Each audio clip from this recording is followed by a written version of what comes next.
Visit cruisecultureapparel.com for the latest issue of Cruise Culture magazine, featuring the raddest home and garage-built rides. You are listening to the Cruise Culture magazine podcast, covering all of your favorite articles from the magazine and more. Like, subscribe, and tell us what you think in the comments below. Keep Cruise Culture alive.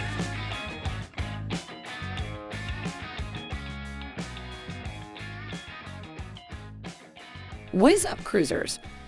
Here we are with another episode of Cruise Culture Magazine, the podcast.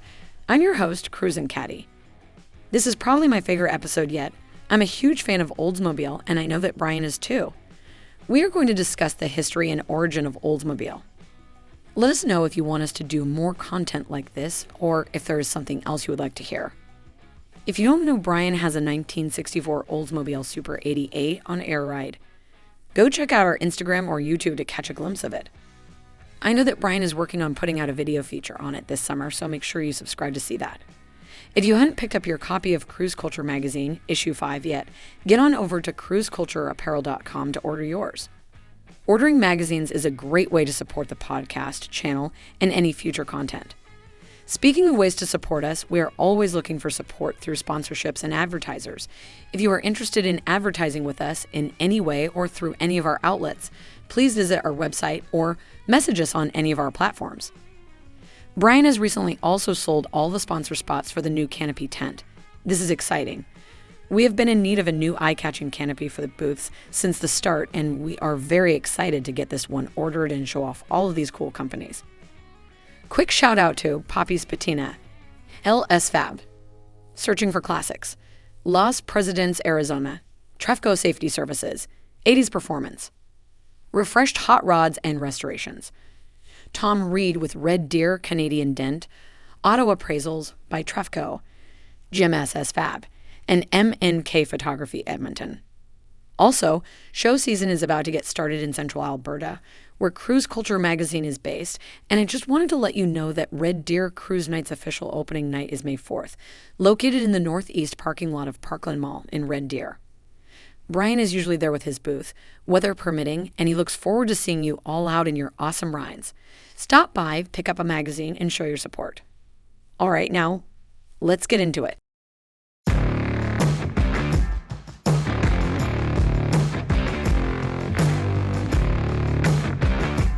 The story of Oldsmobile begins in 1897 when Ransom Eli Olds founded the Olds Motor Vehicle Company in Lansing, Michigan.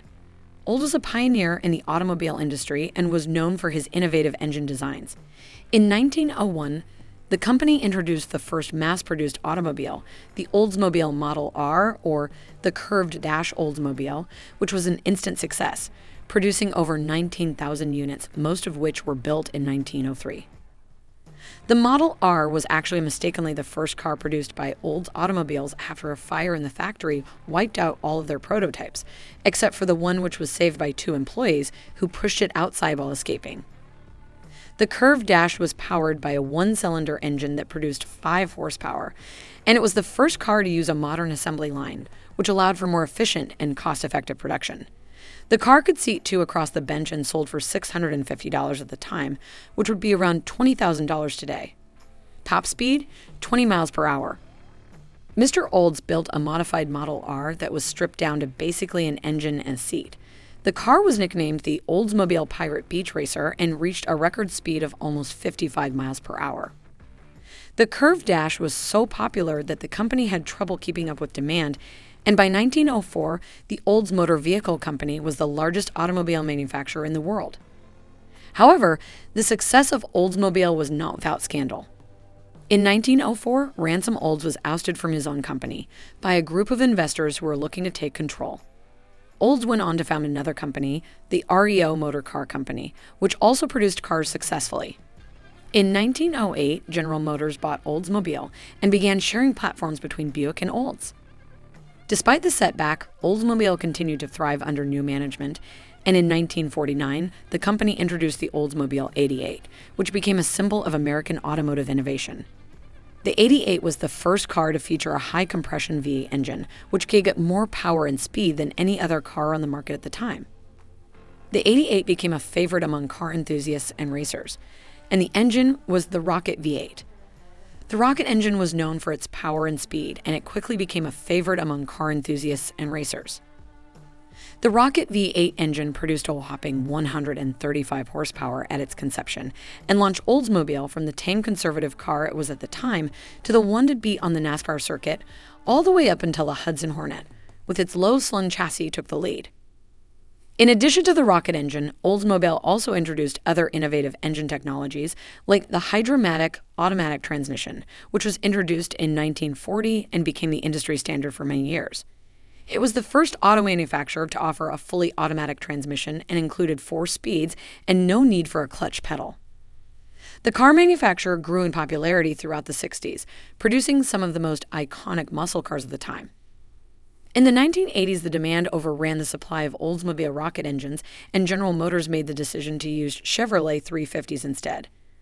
This was unfortunately done without the customer's knowledge, and many didn't find out until going to do work or maintenance on their car, only to find the parts didn't fit. Although the brand was still popular through the 80s, some would say that this was where the decline started for Oldsmobile. Through the 1990s, GM used Oldsmobile as its guinea pig to test new ideas and designs on the market, and in December of 2000, General Motors announced its plan to shut the doors on them. This was made only 2 days after Oldsmobile distributed the Bravada SUV, which became a hit for the division, but would be Oldsmobile's last new model. Oldsmobile has a fascinating history and has an astounding amount of firsts. It would be interesting to see what a modern-day Cutlass or 88 would look like today. Now, what do you think would be the fastest production Oldsmobile built? You might think it would be one of the more modern Oldsmobiles offered like the Aurora with its V8 engine or the sporty Alera GLS. But actually, the fastest production Oldsmobile comes from its heyday in 1969 with its 442. 442 not being just any number, but actually meant the car was equipped with a 4-barrel carburetor, a 4-speed manual transmission, and dual exhaust. 442s were produced all the way from 1964 until 1980, either as standalone models or as packages or editions of other models like the Cutlass. 1985 to 1987 saw the return of the 442 badge on the G-body platform, and then very briefly again in 1990 and 1991 to market the Cutlass Calais, front-wheel drive with a 4-cylinder engine, 4 valves per cylinder, and dual camshafts. The 442 from 1969 we are referring to as the fastest had a 0 to 60 time of only 5.8 seconds. These cars are a gem to see around, and I'm sure Mr. Olds would be racing down the beach in a stripped-down version if he could. Well, that's all I have for you today. Thanks again for listening, and don't forget to share your feedback and let us know what you think about the podcast. Do you want to see these episodes get longer or cover other topics? Let us know. We are having a blast with this so far and appreciate all of you. I'm your host, Cruisin' Caddy, and as always, keep cruise culture alive.